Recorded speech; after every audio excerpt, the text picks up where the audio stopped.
Assalamualaikum warahmatullahi wabarakatuh.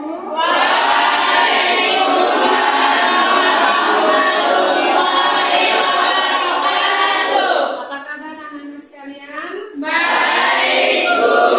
Sudah semangat dan siap melanjutkan pembelajaran kita hari ini? Sudah, Bu. Ya, sebelum memulai pembelajaran, marilah kita berdoa yang dipimpin oleh ketua kelas.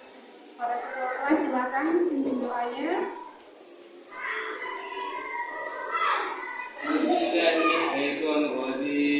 Bismillahirrahmanirrahim. Alhamdulillahirabbil alamin. Hamdan shakirin, hamdan yu'afi ni'ama wa yukafi mazida. Ya Rabbana lakal hamdu kama yanbaghi li wajhika azim sultani. Allahumma shalli wa sallim ala sayyidina Muhammad wa ala ali sayyidina Muhammad. Radina billahi rabba wa bil islami dina wa bi Muhammadin nabiyyan wa rasula. Rabbi ishrah lana sadrana wa yassir lana umurana wahlul 'uqdatam min lisanina yafqahu qawlana. Rabbi yassir wa la tu'assir bina min dhikri jaydan wa qina amalan maqmula. Allahumma ighfir lana dhunubana wa liwalidayna warhamna kama rabbayana shaghira. Sallallahu ala sayyidina Muhammad walhamdulillahi rabbil alamin. Terima kasih kepada ketua kelas. Tujuan pembelajaran kita hari ini. Materi pembelajaran kita hari ini adalah menghindari akhlak tercela, israf, tabzir, dan bakhil. Tujuan pertamanya ialah mengimani kewajiban menghindari akhlak tercela, israf, tabzir, dan bakhil.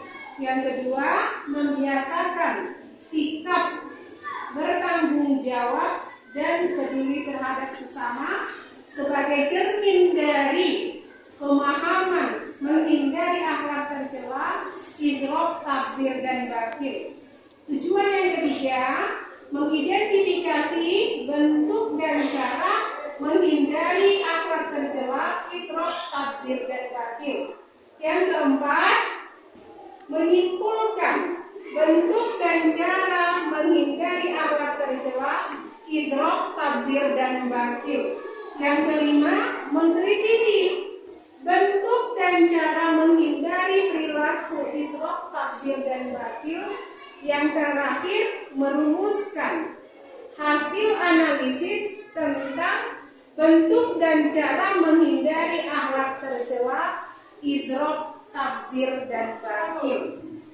Pembelajaran kita hari ini adalah pembelajaran dengan pendekatan pembelajaran saintifik menggunakan model pembelajaran problem based learning atau PBL dengan metode diskusi dan menggunakan media mind mapping. Bagikan media mind mappingnya.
Sebelum anak sekalian mengamati lembar mapping, Ibu akan jelaskan tentang materi kita hari ini.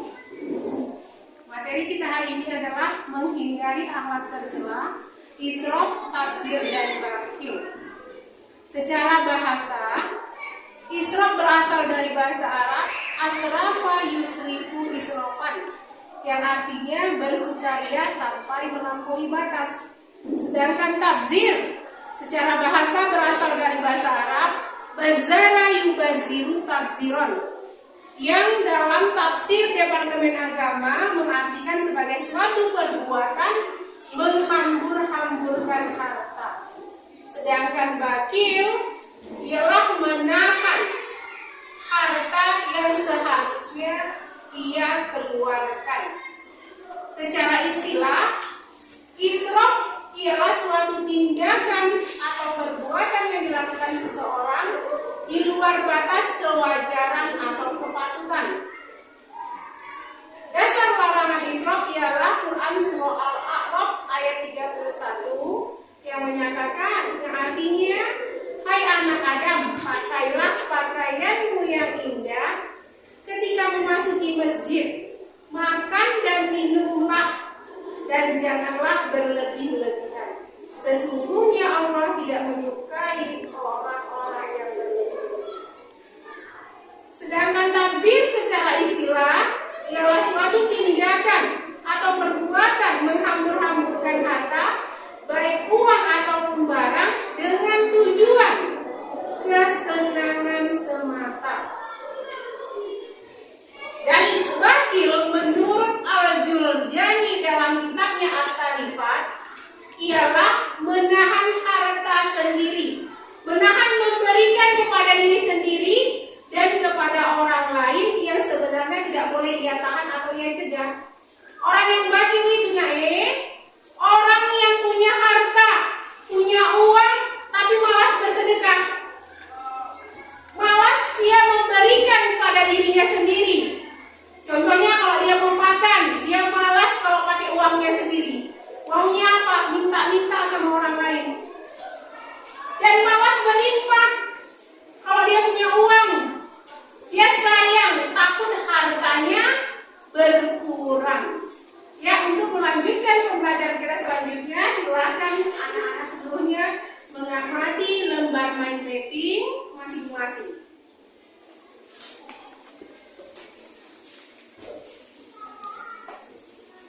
Ditanyakan yang kurang jelas tentang materi kita hari ini, silakan. Siapa yang ingin bertanya? Contoh perilaku Islam dalam kehidupan manusia. Ya. Contoh perilaku israf yang sering dilakukan oleh manusia. Kita tahu tadi dasar larangan israf ialah Quran Surah Al-A'raf ayat 31. Di situ Allah menjelaskan atau menuliskan bahwa hai anak Adam, pakailah pakaianmu yang indah ketika memasuki masjid, makan dan minumlah, dan janganlah berlebih-lebihan. Sesungguhnya Allah tidak menyukai orang-orang yang berlebih-lebihan. Berarti dari ayat ini bisa kita ambil kesimpulan yang sering dilakukan oleh manusia. Perbuatan israf yang sering dilakukan oleh manusia yang pertama adalah ketika berpakaian. Berpakaian yang bagaimana? Yang berlebih-lebihkan atau yang berlebih-lebihan. Dia mengikuti mode zaman sekarang tapi melanggar syariat Islam.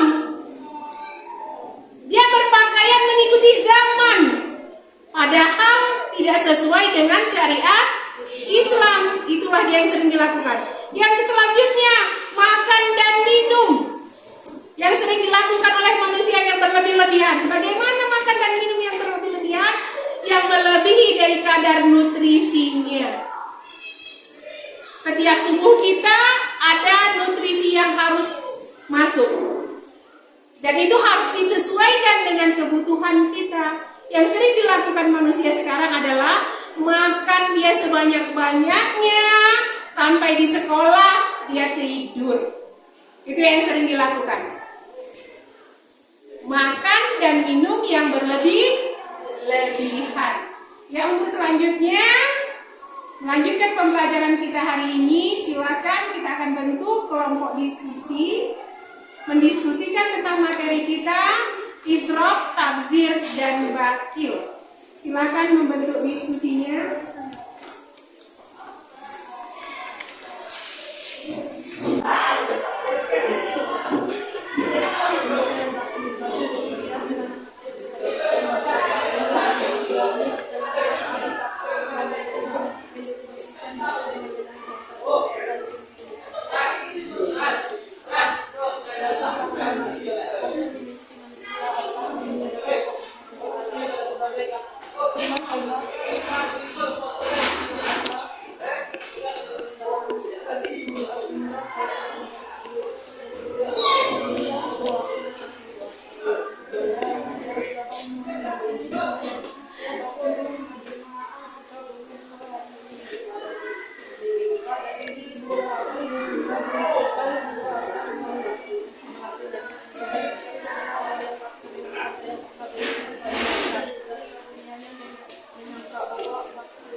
Tiga ayat ke-4.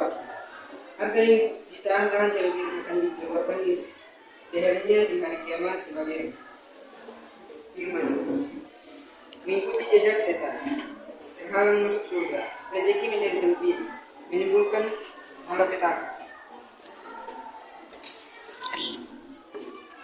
menghindari perilaku waktu, menampakkan keyakinan bahwa segala sesuatu itu milik Allah, memperbanyak rasa syukur, saya melakukan kegiatan sosial yang mengenakan infak dan sedekah, dia memohon perlindungan Allah dari sifat wakil atau pikir.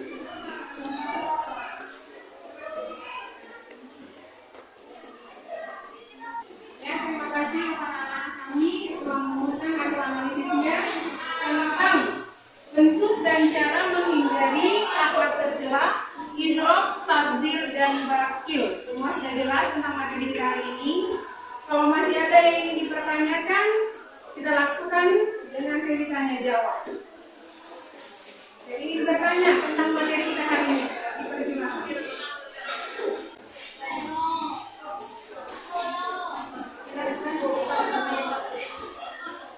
Ya, ada pertanyaan dari temanmu. Bahaya tabzir. Ada yang tahu bahaya tabzir? Kepada siswa-siswi yang mengetahui bahaya tabzir, silakan. Jawab pertanyaan dari Roy Suda.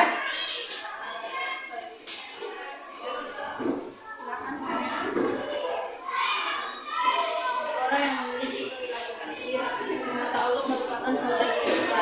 Dengan demikian, maka akan sulit membedakan perbuatan yang benar dari setiap salah menurut agama. Baginya, sesuatu baik adalah yang dapat menyenangkan hatinya, walaupun bertentangan dengan norma sosial, hukum, dan agama. Dia menghalalkan segala cara untuk mengumpulkan harta atau uang sehingga dapat digunakan untuk menyenangkan hatinya. Apabila demikian, maka ia akan menjadi orang yang hedonis. Ya, terima kasih kepada Maya Saifulan. Itulah jawaban. Bahaya perilaku tabzir. Menjadi apa? Menjadi temannya setan. Karena mengikuti apa? Mengikuti hawa nafsunya, mengikuti keinginannya, kesenangannya, sehingga manusia yang seperti itu akan menjadi manusia yang hedonis. Ya, sekarang ibu yang akan bertanya kepada seluruh siswa-siswi yang di sini. Contoh perilaku israf, tabzir, dan bakil yang sering terjadi di sekolah. Siapa yang tahu? Ya, silakan nanti.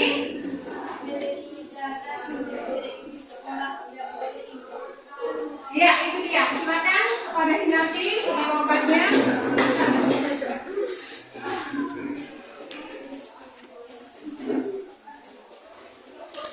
Ya, itulah dia. Contoh perbuatan israf, tabzir, dan bakil yang sering dilakukan anak sekolah. Yaitu apa? Jajan yang berlebihan di kantin. Yang kedua apa? Dia suka mencoret-coret dinding. Seharusnya pulpen yang kita punya itu untuk apa? Belajar mencatat ilmu. Di mana letaknya harus mencatat? Di dalam buku, bukan di dinding sekolah atau di meja. Dan apa lagi perbuatan lagi yang dilakukan oleh sekolah? Tidak mau berinfak. Padahal kita sudah adakan setiap Jumat infak. Ya, kesimpulan materi kita hari ini, akhlak tercela, israf, tabzir, dan bakil adalah akhlak yang dilarang Allah SWT. Allah SWT melarang umat muslim mencari harta secara bakil atau secara bakil dan menggunakan hartanya secara berlebihan, menghambur-hamburkan hartanya kepada tujuan yang tidak jelas dan malas memberikan hartanya kepada orang lain. Padahal kita tahu setiap harta yang kita miliki, yang kita punya, harta yang diberikan Allah kepada kita ada hak orang lain di dalamnya. Ya, setelah mempelajari akhlak tercela, Tafsir dan Bakil diharapkan kepada anak sekalian termasuk ibu juga. Yang pertama adalah hemat dalam mempergunakan harta. Orang yang hemat itu orang yang akan terhindar dari perbuatan hijrah, tafsir, dan bakil. Yang kedua, menggunakan harta sesuai dengan kebutuhannya atau manfaatnya. Harta yang kita punya itu memang kita belanjakan kepada tempat yang tepat, yang ada manfaatnya, bukan sekedar memenuhi tujuan kesenangan semata. Dan selanjutnya, harta yang kita punya itu harus sering kita infakkan, kita harus sering sedekah dan melakukan kegiatan-kegiatan sosial lainnya demi membantu kemanusiaan. Demikian pembelajaran kita hari ini, mudah-mudahan bermanfaat. Jangan lupa kerjakan tugas-tugasnya di rumah. Kita akan bertemu pada pertemuan selanjutnya dengan materi akhlak pergaulan.